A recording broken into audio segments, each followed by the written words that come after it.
فرشتہ میری قبر انور پر مقرر کیا، اور دنیا کے کسی بھی کونے میں جب کوئی بندہ درود پاک پڑھتا تو اس کا نام بمائے والدیت، والد کے نام کے ساتھ میرے دربار میں پیش کرتا، یا رسول اللہ فلاں بندے نے فلاں اس کے والد کا نام ہے، اس نے درود پاک پڑھا، آقا یہ تو قبول فرما لے۔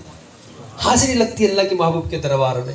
اب بتائیں جس کی حاضری اللہ کے محبوب کے دربار میں لگے، بتائیں مشکل حل ہوگی کہ نہیں ہوگی، دکھڑے دور ہوں گے کہ نہیں ہوگے؟ یہ بہترین ذریعہ ہے دکھ دور کرنے کا، خوشیاں حاصل کرنے کا بہترین ذریعہ۔ تو آج سے ہی انشاءاللہ ہم درود پاک شروع کر دیں گے۔ اب تک 2 چیزیں ہو گئی جی۔ پہلی نیت کیا کی تھی کہ کوئی بھی عمل کریں گے، کوئی نیکی کریں گے، پہلے کیا کرنا ہے جی؟ نیت کر لیا۔ دوسرا درود پاک 1200 مرتبہ ہم بھی پڑھیں گے، انشاءاللہ ہمارے بچے بھی پڑھیں گے۔ الحمدللہ یہ مہینہ ماہ ربیع الاول کا مبارک مہینہ جاری و ساری ہے، اور یہ وہ مبارک مہینہ اس میں اللہ پاک نے اپنے پیارے محبوب صلی اللہ علیہ وسلم کو تمام جہانوں کے لیے رحمت بنا کر بھیجا۔ اور ہمارے آقا ایسے شان والے، اگر ہمارے آقا تشریف نہ لاتے تو کوئی عید نہ ہوتی، کوئی شب برات، کوئی شب قدر نہ ہوتی۔ کائنات میں جتنی بھی خوشیاں رب نے کسی کو عطا فرمائی، محبوب کا صدقہ ہی عطا فرمائی۔ اور یہ بس ذہن میں بٹھا لیں، ہم بڑے خوش نصیب ہیں، بڑے خوش نصیب ہیں۔ اللہ پاک کا جتنا شکر ادا کریں کم ہے کہ اس نے ہمیں اپنے محبوب کی آمد کی خوشیاں منانے والوں میں شامل فرمایا۔ یہ اللہ کا کرم ہے، خوشیاں منانے والوں میں شامل کیا۔ اور یہ خوشیاں منانے والے کتنے خوش نصیب ہیں۔ میں ایک حدیث مبارکہ آپ کو سناؤں۔ حضرت سیدنا امیر معاویہ رضی اللہ تعالیٰ عنہ جلیل القدر صحابی ہیں آپ۔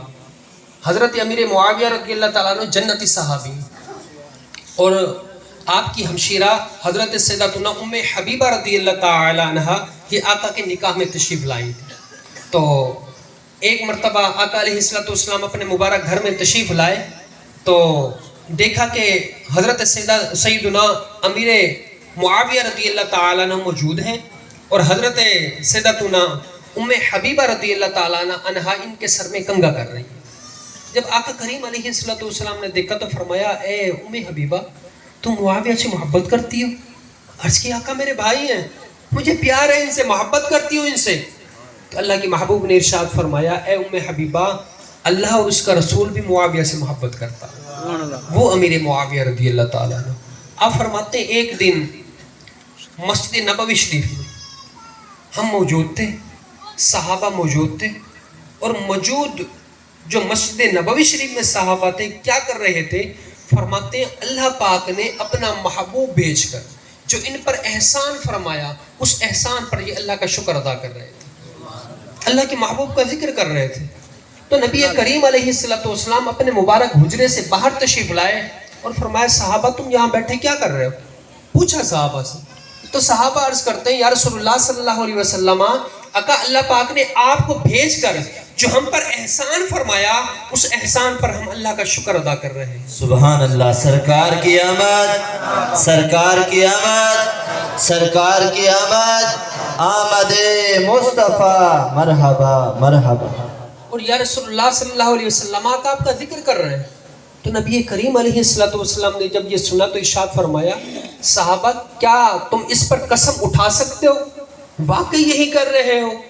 تو صحابہ عرض کرتے ہیں، یا رسول اللہ صلی اللہ علیہ وسلم آقا واقعی ہم قسم اٹھا سکتے ہیں کہ ہم یہاں بیٹھے اللہ کا شکر ادا کر رہے ہیں کہ اللہ نے آپ کو بھیج کر ہم پہ احسان فرمایا، آپ کا ذکر خیر کر رہے ہیں۔ تو نبی کریم علیہ السلام نے فرمایا، صحابہ میں نے قسم تمہیں اس لیے نہیں اٹھوائی کہ مجھے تم پر بھروسہ نہیں، قسم اس لیے اٹھوائی کہ ابھی جبرائیل آئے میرے پاس، سلام عرض کیا، اور جبرائیل نے کہا، یا رسول اللہ صلی اللہ علیہ وسلم آقا آپ کے غلام مسجد نبوی میں بیٹھے اللہ پاک نے آپ کو بھیج کر جو ان پہ احسان فرمایا، اس احسان پر یہ اللہ کا شکر ادا کر رہے ہیں، آپ کی تعریفیں کر رہے ہیں، اور اللہ پاک فرشتوں کے سامنے ان پر فخر فرما رہا ہے۔ اللہ پاک فرشتوں کے سامنے فخر فرما رہا ہے۔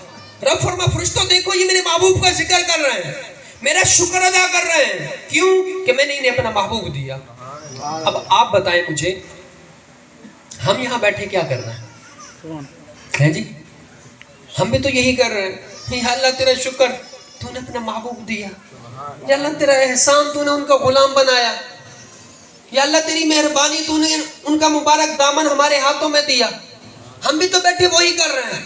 تو صحابہ مسجد